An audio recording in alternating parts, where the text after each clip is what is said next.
Salut à tous, j'espère que vous allez bien. Aujourd'hui, comme vous avez pu voir, on se retrouve donc pour un nouveau Let's Talk Rabouti spécial débrief du Grand Prix de Azerbaïdjan, 6e rendez-vous de la saison 2021 de Formule 1. C'est parti pour les points marquants. Le premier point marquant pour moi dans ce Grand Prix de Bakou 2021, c'est le podium de Sébastien Vettel et de Pierre Gasly qui finissent P2 et P3. Clairement, on a une course de malade mentale, je ne vais pas revenir dessus, mais c'est vrai que Vettel et Gasly, on s'attendait pas du tout à ce qu'ils finissent sur le podium. Gasly avait peut-être une opportunité parce qu'on savait que depuis vendredi, on voyait que l'AlphaTauri marchait très bien sur ce Grand Prix de Bakou. Mais c'est vrai qu'on a une course complètement folle, mais la stratégie Aston Martin a été parfaite clairement. C'est un peu dommage que Lance Stroll finisse pas dans les points, mais clairement, si Lance Stroll n'aurait pas abandonné, Vettel aurait peut-être pas fini sur le podium. Donc d'un côté, Stroll il a un peu aidé son coéquipier Vettel. Et ouais, vraiment très belle stratégie de la part d'Aston Martin, clairement, qui permet à Vettel de mener du 14e au 18e tour. Au 18e tour, il s'arrête, il ressort 7e. Et là, clairement, après, ça a été un bordel. Verstappen, le pneu, il a éclaté au 46e tour, son pneu arrière gauche. Mais Verstappen, j'en parlerai après. Et voilà, drapeau rouge, Vettel s'est retrouvé en deuxième position. Il a su conserver sa deuxième place derrière Pérez. J'ai même cru à un moment donné qu'il allait passer Pérez parce qu'il était à moins d'une seconde. Mais clairement, en deux tours, c'était vraiment trop chaud. Il a conservé sa position, il a bien fait. Et clairement, ça fait plaisir de voir Sébastien Vettel deuxième, messieurs, dames.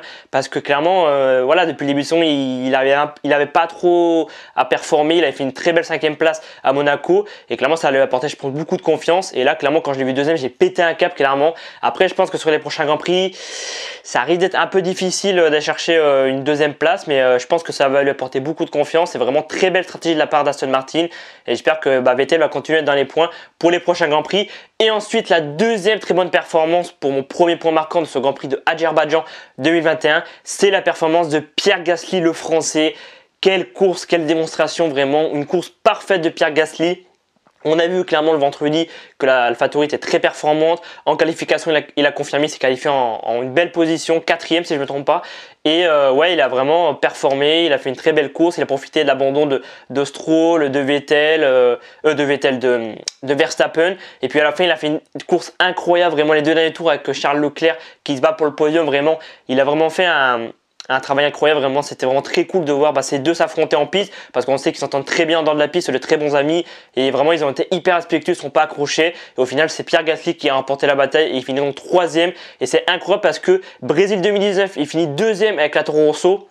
Monza l'année dernière, il remporte le Grand Prix avec l'AlphaTauri et cette année il fait un troisième podium, donc une 3e place. Du coup, il a fait toutes les places du podium. Donc, il a fait un peu dans les ordres, il a fait 2, 1 et 3. Mais clairement, faut dire que Pierre Gasly est en train de se faire un très beau palmarès en Formule 1 et clairement, j'espère vraiment qu'un jour une écurie de haut tableau le recrutera. Je pense que chez Red Bull, c'est mort. Je pense que Verstappen est maintenant installé depuis plusieurs années. C'est le chouchou de Red Bull. Perez, il performe bien. Enfin, il arrive il a gagné le Grand Prix, donc clairement, il commence à bien performer.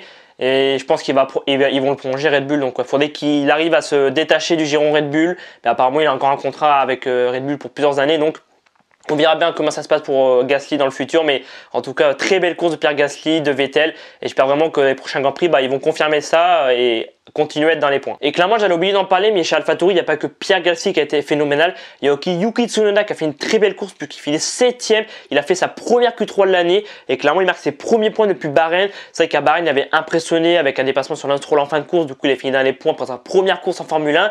Et c'est vrai que les autres Grands Prix, après, il avait un peu fait un peu de la merde. Clairement, il était un peu loin.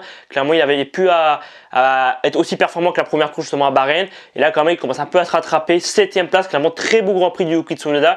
Et j'espère qu'il va continuer comme ça parce que c'est un pilote que j'apprécie beaucoup. Et je pense que je suis pas le seul. Il y a beaucoup de gens, clairement, cette année qui aiment beaucoup Yuki Tsunoda. Donc, clairement, on verra bien ce qu'il fait pour les prochaines courses Tsunoda. Le deuxième point marquant pour moi de ce Grand Prix de Bakou 2021, c'est la victoire de Checo Pérez auquel personne ne s'attendait. Ils étaient clairement 1 et 2, les Red Bull, Verstappen 1er et Perez 2e. Verstappen allait se prendre 15 points d'avance, il allait prendre 15 points d'avance sur Hamilton, donc vraiment il allait se mettre bien au niveau du championnat. Et bim, la 46e tour dans la ligne droite, on voit Red Bull partir dans le mur. Le pneu arrière gauche de Verstappen a éclaté, mais ça j'en parlerai dans les points décevants.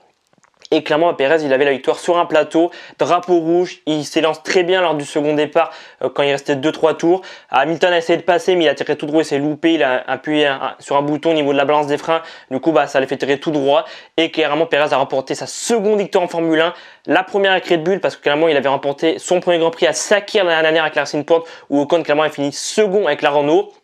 Et clairement, première victoire avec Red Bull, premier podium avec Red Bull, et clairement je pense que ça va lui apporter beaucoup de confiance pour les prochains Grands Prix. C'est vrai que depuis le début de saison il avait un peu du mal, mais j'avais dit lors de mes précédents débriefs, je crois que je l'ai dit pas mal de fois lors de mes précédents débriefs, j'avais dit qu'une fois que Perez il sera à l'aise dans la voiture, qu'il aura confiance en la voiture, il risque d'aller un peu se mêler à la lutte Hamilton-Verstappen. Et je pense que là, voilà, une victoire, ça va lui apporter beaucoup de confiance, et je pense que il risque de surprendre lors des prochains Grands Prix, Sergio Perez. On passe maintenant au point décevant, les 2 points décevants pour moi de ce Grand Prix de Azerbaïdjan 2021. Le premier évidemment, c'est ce qui a fait polémique, clairement c'est l'accident de Max Verstappen au 15e tour. Red Bull était premier et deuxième, ils allaient mettre vraiment une tollée à Mercedes. Ils allaient avoir 26 points d'écart au championnat, 174 pour Red Bull, 148 pour Mercedes. Verstappen allait avoir 15 points d'avance au championnat, clairement, donc il allait creuser comme un assez gros écart, vu qu'Hamilton était 3e. Et clairement, la bim, 15e tour, l'image effroyable qu'on ne veut absolument pas voir en Formule 1. Comme a dit Franck Montagny, clairement ça ne doit pas arriver à une Formule 1 à plus de 300 km/h, parce que là c'était un circuit en ville, donc ça peut aller, mais clairement c'était un autre circuit, donc pas en ville, l'accident peut être beaucoup plus grave, et clairement voilà, clairement ça peut être beaucoup plus grave pour Verstappen. Donc clairement 46e tour, bim, le pneu de Verstappen, l'arrière gauche éclate comme celui de Lance Stroll avec l'Aston Martin au 31e tour. Drapeau rouge, enfin ça a mis un peu de temps, mais drapeau rouge, interruption de la course, il reste que 2-3 tours, nouveau départ arrêté, Hamilton se loupe et clairement Perez, comme j'ai dit avant, remporte le Grand Prix. Bon, c'est vrai que c'est un peu dommage pour Verstappen parce que clairement il avait largement la victoire en main, même si voilà, Vettel a mené un peu le Grand Prix, je crois qu'il y a aussi d'autres pilotes qui ont mené le Grand Prix pendant quelques tours, il avait largement la course en main, Red Bull était vraiment largement devant Mercedes ce week-end. Et clairement, voilà, ça s'est passé autrement, mais même Verstappen était énervé, là vraiment il a tapé la voiture, enfin le pneu, c'est une image qui a fait beaucoup rire les gens. Il y a même eu des mèmes et tout sur YouTube, il y en a qui ont fait des compilations d'accidents Formule 1 que Verstappen tape la voiture, j'ai vu ça il y a quelques jours, donc ouais, clairement c'est dommage pour Verstappen, c'est dommage pour Red Bull, mais il remporte quand même le Grand Prix. Mais c'est vrai que pour Verstappen c'est très dommage parce que là vraiment il aurait pu faire très mal à Lewis Hamilton. Voilà, on verra bien comment se passent les prochains Grands Prix, mais la bataille continue et clairement ça devrait pas arriver en Formule 1, mais c'est la course, c'est le sport automobile. Mais c'est vrai que c'est le genre d'image qu'on ne veut pas avoir à plus de 300 km/h, le pneu qui éclate et que la voiture va taper le mur. Sur un autre circuit, clairement, ça aurait pu être beaucoup plus grave. Donc, on verra bien pour les prochains Grands Prix. Mais Verstappen, je pense que les prochains Grands Prix, il va faire très mal. Je pense qu'il va vouloir se rattraper sur Hamilton. Même si Hamilton, clairement, a fait un 0 pointé, clairement, il va vouloir creuser l'écart au championnat Verstappen. Donc, on verra bien lors des prochains Grands Prix. Le deuxième point décevant pour moi, ce Grand Prix de Azerbaïdjan 2021, c'est clairement Charles Leclerc. Quel dommage que la Ferrari ne soit pas plus rapide. Parce que clairement, il a fait une qualification, mais incroyable, personne ne s'attendait à la pole position de Charles Leclerc avec la Ferrari. Du coup, deuxième pole consécutive après Monaco, mais bon, à Monaco il n'a pas pu prendre le départ de la course suite donc à son accident en Q3, et là clairement personne ne s'attendait à la pole position. Mais c'est un circuit en ville, alors c'est pas les mêmes caractéristiques que le circuit Monaco, mais ça reste un circuit en ville, et Ferrari ont brillé, Leclerc fait premier, je sais plus combien, a fait scène sans qualification, mais clairement, vraiment, Leclerc a vraiment surpris beaucoup de personnes, et clairement, en course, c'était très difficile, il finit à une P4 après cette battue avec Pierre Gasly lors des deux derniers tours, après le départ arrêté, donc lors des 2 derniers tours. Il a bataillé avec Pierre Gasly, mais il a échoué, il n'a pas arrivé à prendre le podium à Pierre Gasly. Mais clairement, très belle course quand même, très bon week-end pour Ferrari. Je pense qu'ils ont tiré des bons points positifs et j'espère vraiment que pour les prochains Grands Prix, clairement, ils vont arriver à... Voilà, vu que là c'était 2 circuits en ville, clairement on a pu voir que la Ferrari brillait sur le circuit en ville.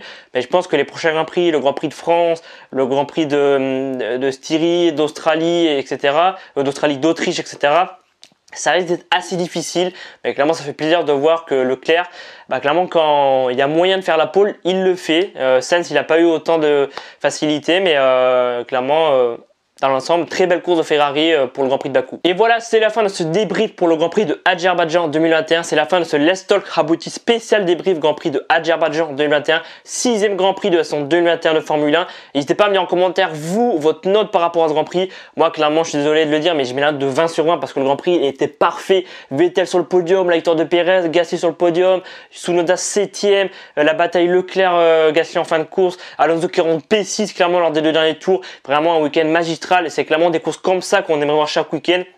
Et bon, il y a des circuits, certaines écuries comme Red Bull, Mercedes sont largement devant.